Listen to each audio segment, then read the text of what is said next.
Este vídeo serve como alerta a todas as pessoas que esperam a reforma como a única solução e a salvação.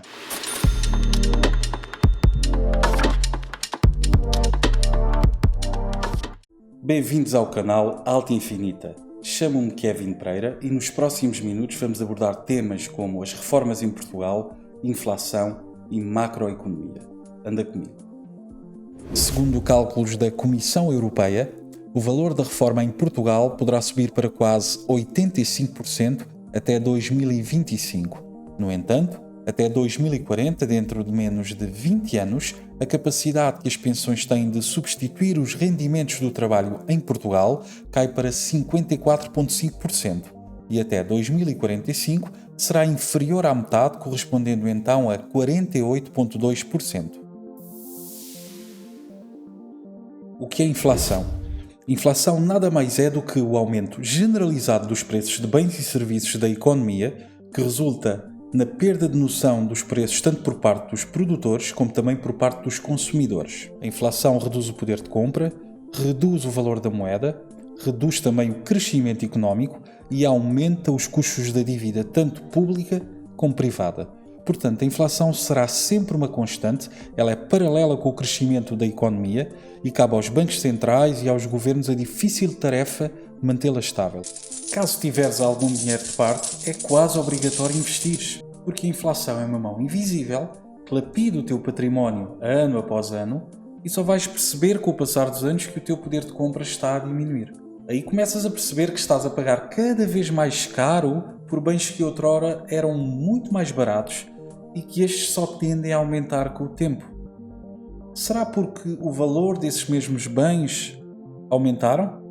Não se esqueçam do seguinte, que preço é diferente de valor. O valor dos bens não aumenta. A moeda é que perde valor devido ao aumento da base monetária, em que os bancos centrais criam dinheiro, por sua vez é injetado na sociedade. Caso quiserem, posso fazer um vídeo bem mais completo sobre inflação e base monetária para poderem perceber melhor sobre o tema, porque senão este vídeo fica demasiado longo. Temos duas métricas. Temos aqui o IPC, que é o Índice de Preço ao Consumidor, e temos a inflação subjacente.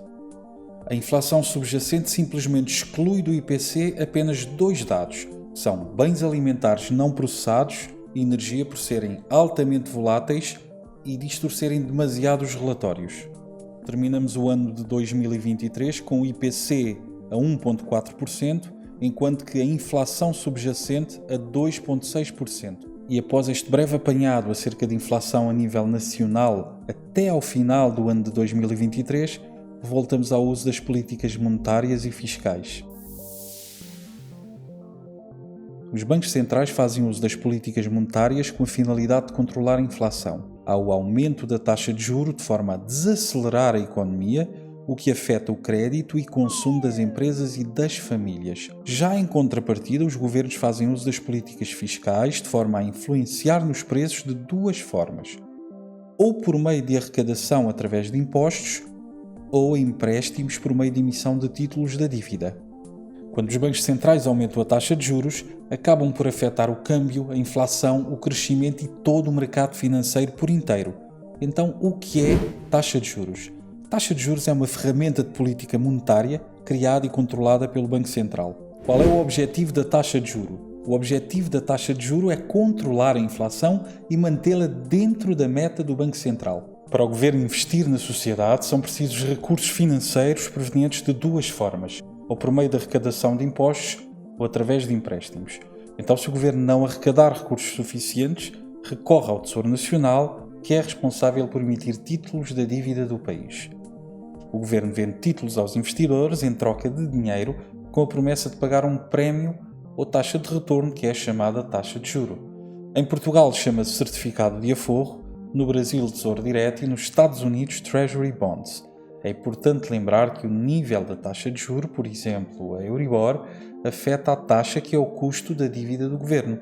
Uma taxa de juro alta traduz-se numa dívida cara, enquanto que uma taxa de juro baixa numa dívida barata. Neste caso, dependendo para onde for a taxa de juros, isso irá afetar o seu rendimento.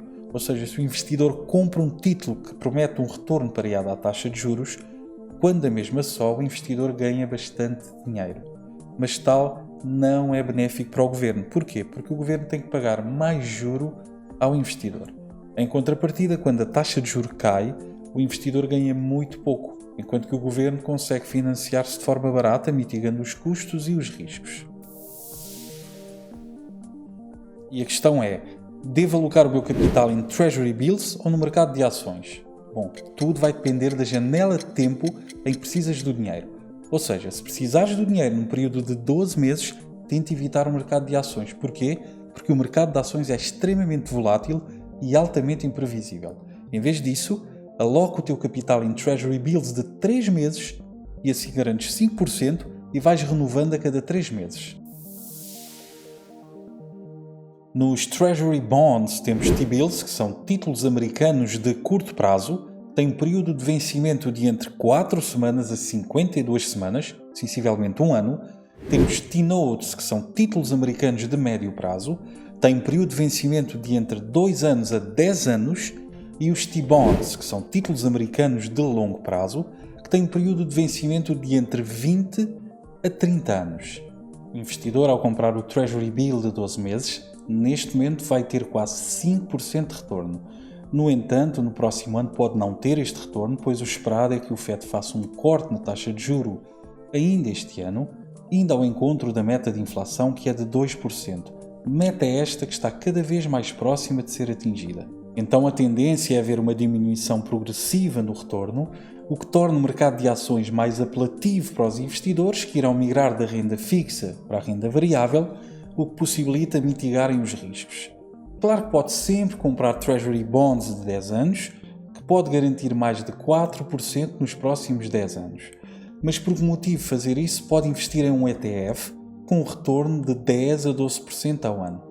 Provavelmente repararam que não fiz qualquer menção aos certificados de aforro, porque, a meu ver, quem tem intenção de comprar títulos do governo, mais vale fazê-los nos Estados Unidos, através dos Treasury Bonds, em vez dos certificados de aforro aqui do país, porque o retorno é infinitamente maior. Por norma, não inviste em qualquer tipo de ETF.